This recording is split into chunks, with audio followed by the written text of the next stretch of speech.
أعوذ بالله من الشيطان الرجيم. بسم الله الرحمن الرحيم. الحمد لله الذي أنزل على عبده الكتاب ولم يجعل له عوجا قيما لينذر بأسا شديدا من لدنه ويبشر المؤمنين الذين يعملون الصالحات أن لهم أجرا حسنا ماكثين فيه أبدا وينذر الذين قالوا اتخذ الله ولدا ما لهم به من علم ولا لآبائهم كبرت كلمة تخرج من أفواههم إن يقولون إلا كذبا فلعلك باخع نفسك على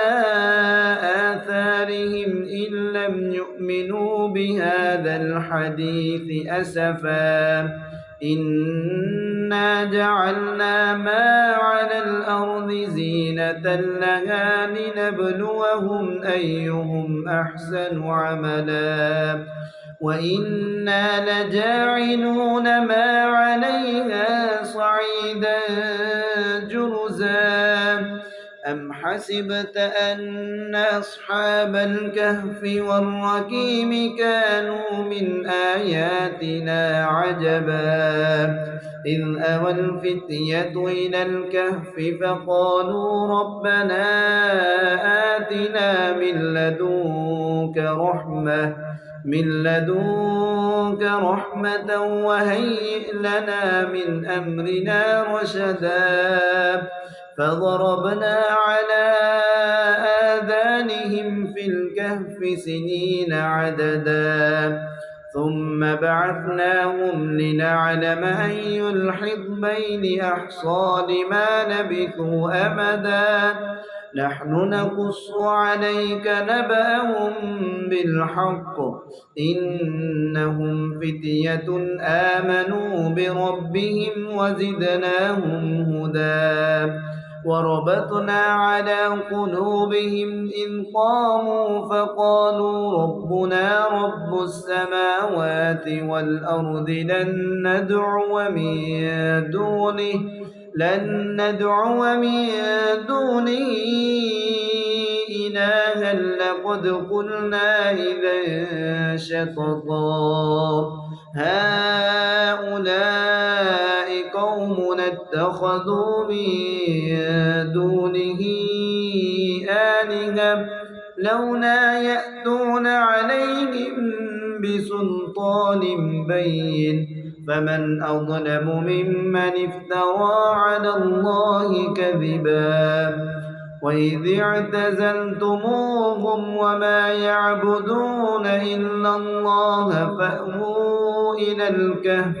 ينشر لكم ربكم من رحمته ويهيئ لكم من أمركم مرفقا وترى الشمس إذا طلعت تزاور عن كهفهم ذات اليمين وإذا غربت تقرضهم ذات الشمال وهم في فجوة من ذلك من آيات الله من يهد الله فهو المهتد ومن يضلل فلا تجد له وليا مرشدا وتحسبهم أيقاظا وهم رقود ونقلبهم ذات اليمين وذات الشمال وكلبهم باسط ذراعيه بالوصيد لو اطلعت عليهم لوليت منهم فرارا ولملئت منهم رعبا وكذلك بعثناهم ليتساءلوا بينهم قال قائل منهم كم لبثتم قالوا لبثنا يوما أو بعض يوم قالوا ربكم أعلم بما لبثتم فابعثوا أحدكم بورقكم هذه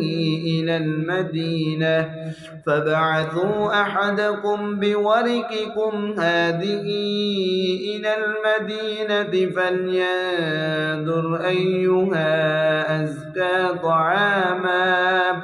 فليأتكم برزق منه وليتلطف ولا يشعرن بكم أحدا إنهم إن يظهروا عليكم يرجموكم أو يعيدوكم في ملتهم ولن تفلحوا إذا أبدا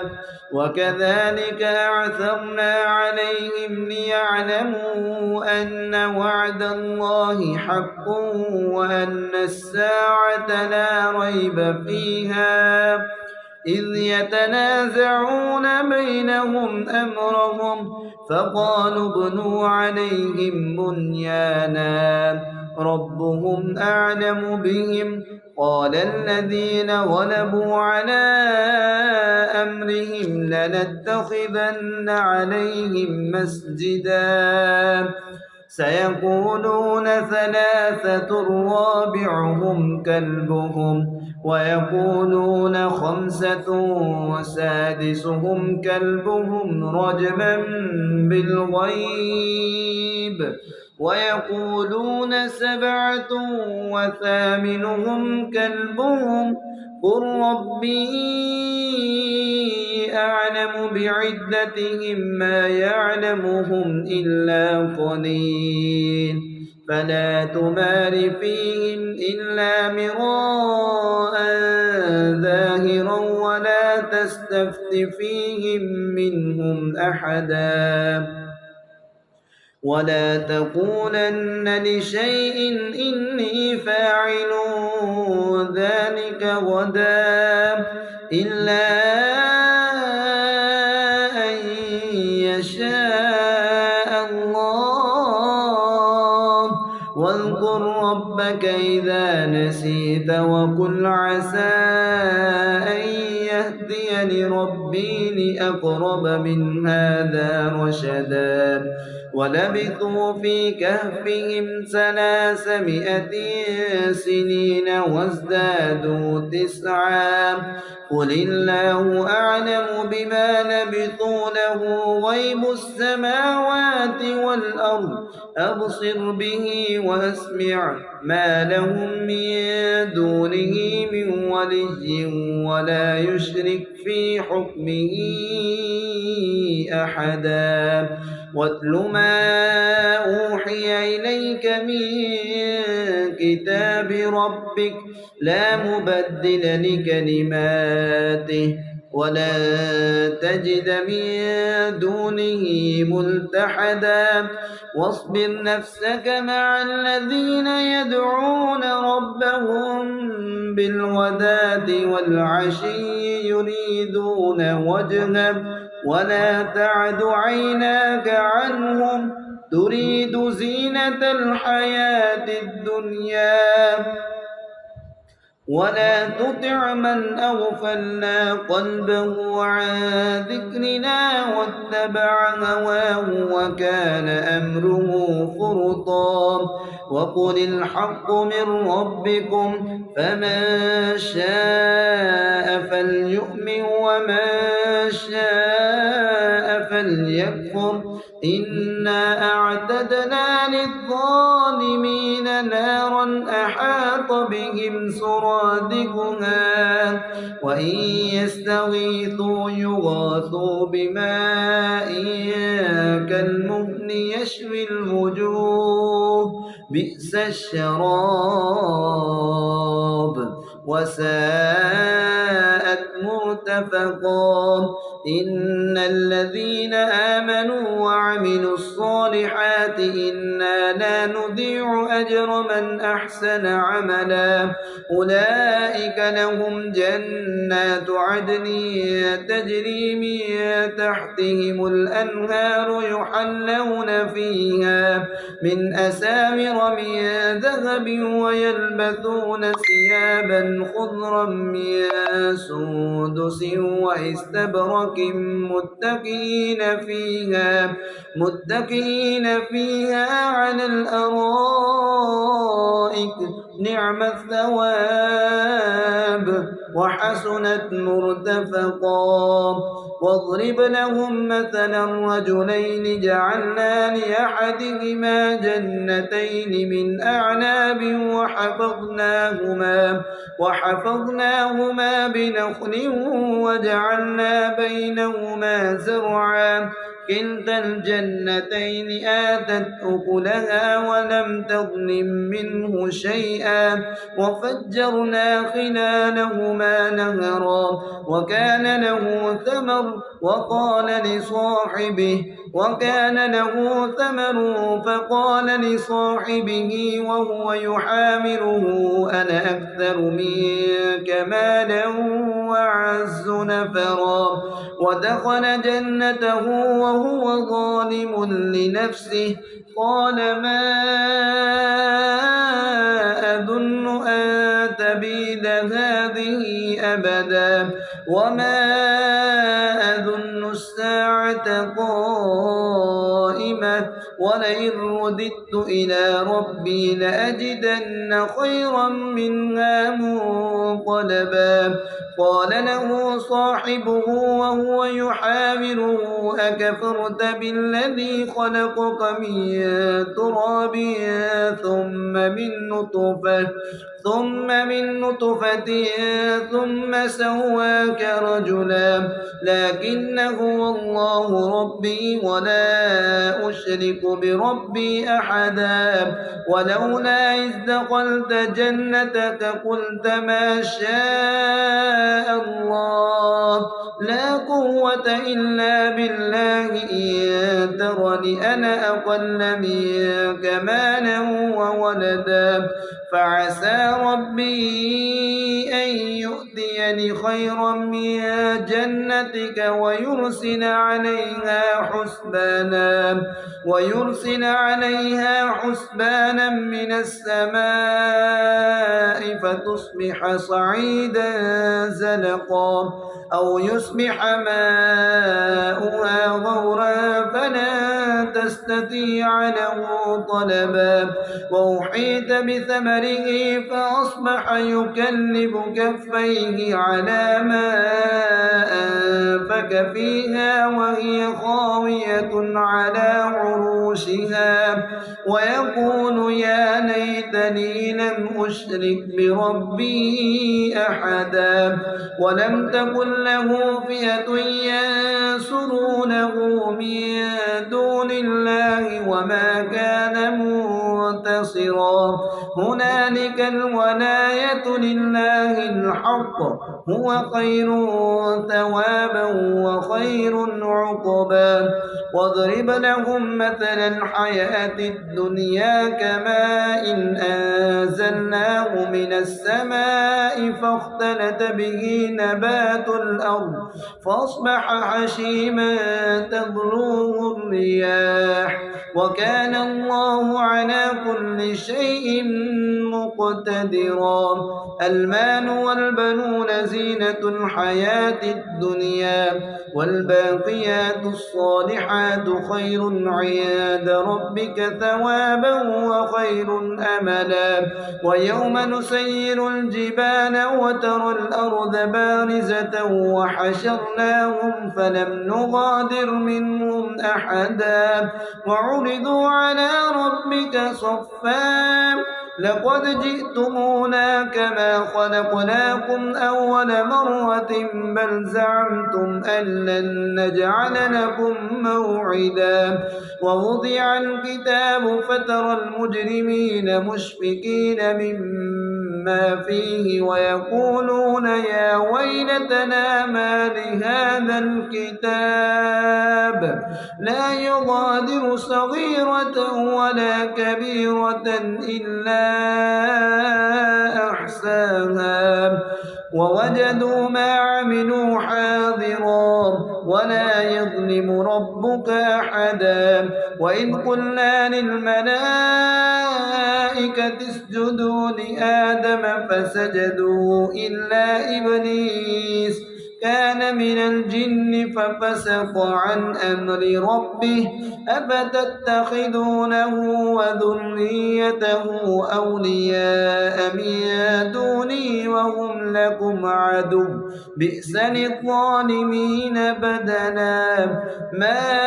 أشهدتهم خلق السماوات والأرض ولا خلق أنفسهم وما كنت متخذ المضلين عددا ويوم يقول نادوا شركائي الذين زعمتم فدعوهم فلم يستجيبوا لهم وجعلنا بينهم موبقا ورأى المجرمون النار فظنوا أنهم مواقعونها ولم يجدوا عنها مصرفا ولقد صرفنا في هذا القرآن للناس من كل مثل وكان الإنسان أكثر شيء جدلا وما نرسل المرسلين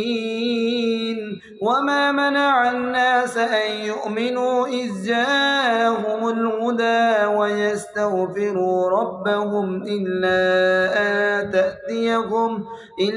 أن تأتيهم سنة الأولين أو يأتيهم العذاب قبلا وما نرسل المرسلين إلا مبشرين ومنذرين ويجادل الذين كفروا بالباطل ليدحضوا به الحق واتخذوا آياتي وما أنذروا هزوا ومن أظلم ممن ذكر بآيات ربه فأعرض عنها ونسي ما قدمت يداه إنا جعلنا على قلوبهم أكنة أن يفقهوه وفي آذانهم وقرا وإن تدعهم إلى الهدى فلن يهتدوا إذا أبدا وربك الغفور ذو الرحمة لو يؤاخذهم بما كسبوا لعجل لهم العذاب بل لهم موعد لن يجدوا من دونه موئلا وتلك القرى أهلكناهم لما ظلموا وجعلنا لمهلكهم موعدا وإذ قال موسى لفتاه لا أبرح حتى أبلغ مجمع البحرين أو أمضي حقبا فلما بلغا مجمع بينهما نسيا حوتهما فاتخذ سبيله في البحر سربا فلما جاوزا قال لفتاه آتنا غداءنا لقد لقينا من سفرنا هذا نسبا قال أرأيت إذ أوينا إلى الصخرة فإني نسيت الحوت وما أنسانيه إلا الشيطان أن أذكره واتخذ سبيله في البحر عجبا قال ذلك ما كنا نبغي فارتدا على آثارهما قصصا فوجدا عبدا من عبادنا آتيناه رحمة من عندنا وعلمناه من لدنا علما قال له موسى هل أتبعك على أن تعلمني مما علمت رشدا قال إنك لن تستطيع معي صبرا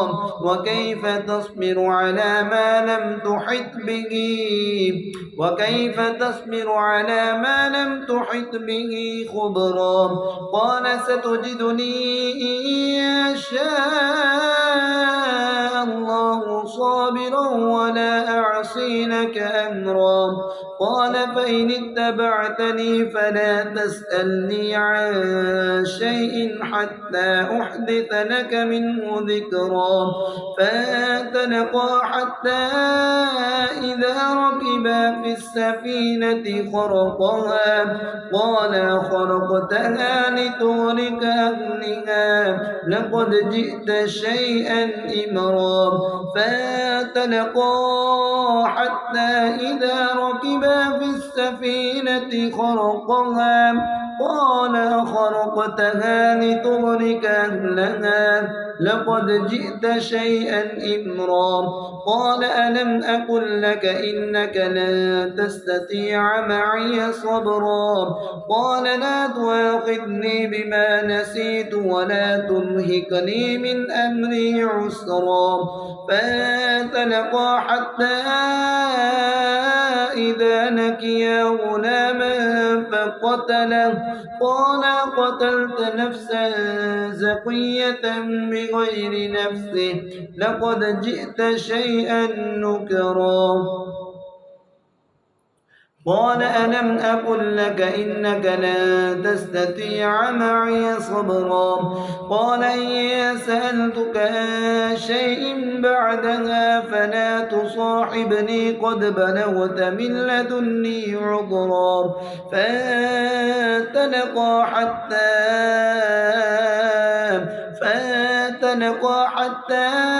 إذا أتيا أهل قرية استطعما أهلها فأبوا أن يضيفوهما فوجدا فيها جدارا يريد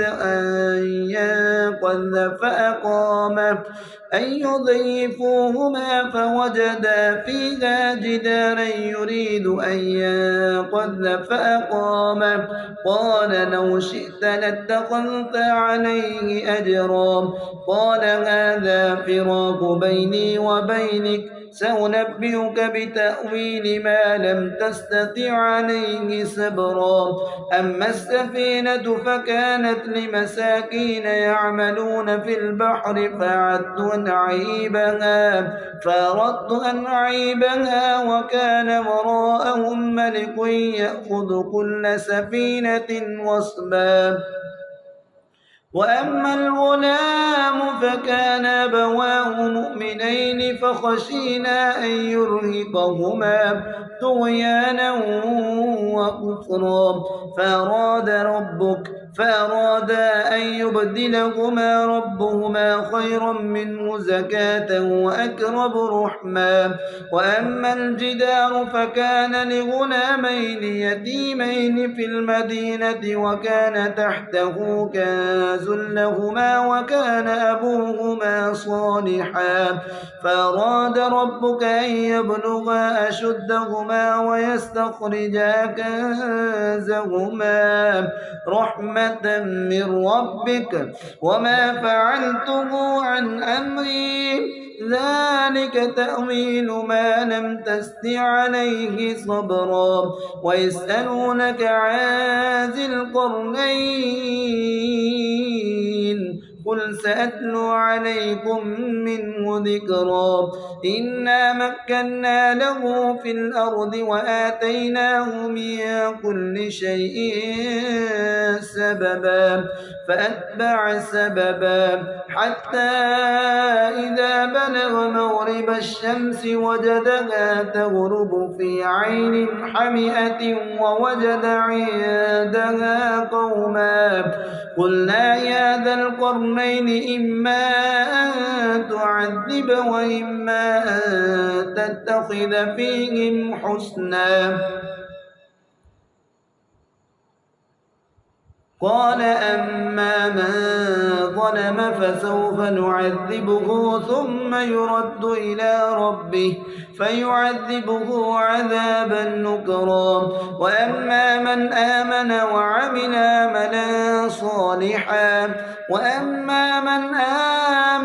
عملا صالحا فله جزاء الحسنى وسنقول له من أمرنا يسرا. فأتبع سببا حتى إذا بلغا وسنقول له من أمرنا يسرا. ثم أتبع سببا حتى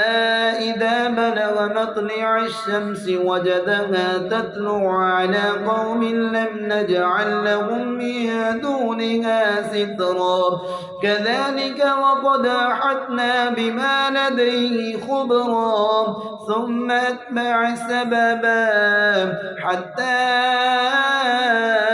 إذا بلغ بين السدين وجد من دونهما قوما لا يكادون يفقهون قولا. قالوا يا ذا القرنين إن يأجوج ومأجوج مفسدون في الأرض فهل نجعل لك خرجا على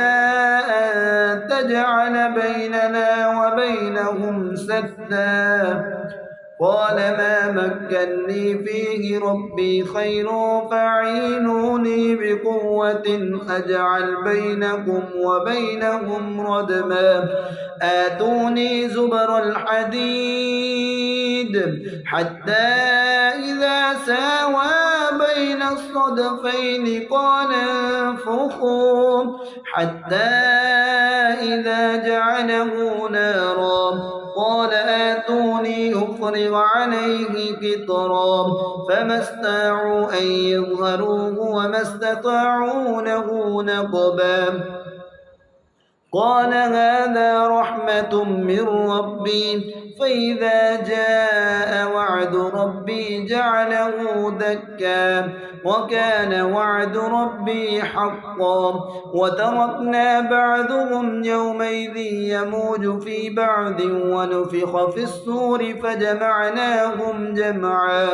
وعرضنا جهنم يومئذ للكافرين عرضا. الذين كانت أعينهم في غطاء عن ذكري وكانوا لا يستطيعون سمعا. أفحسب الذين كفروا أن يتخذوا عبادي من دوني أولياء إنا أعتدنا جهنم للكافرين نزلا. قل هل ننبئكم بالأخسرين أعمالا الذين ضل سعيهم في الحياة الدنيا وهم يحسبون أنهم يحسنون صنعا. أولئك الذين كفروا بآيات الله أولئك الذين كفروا بآيات ربهم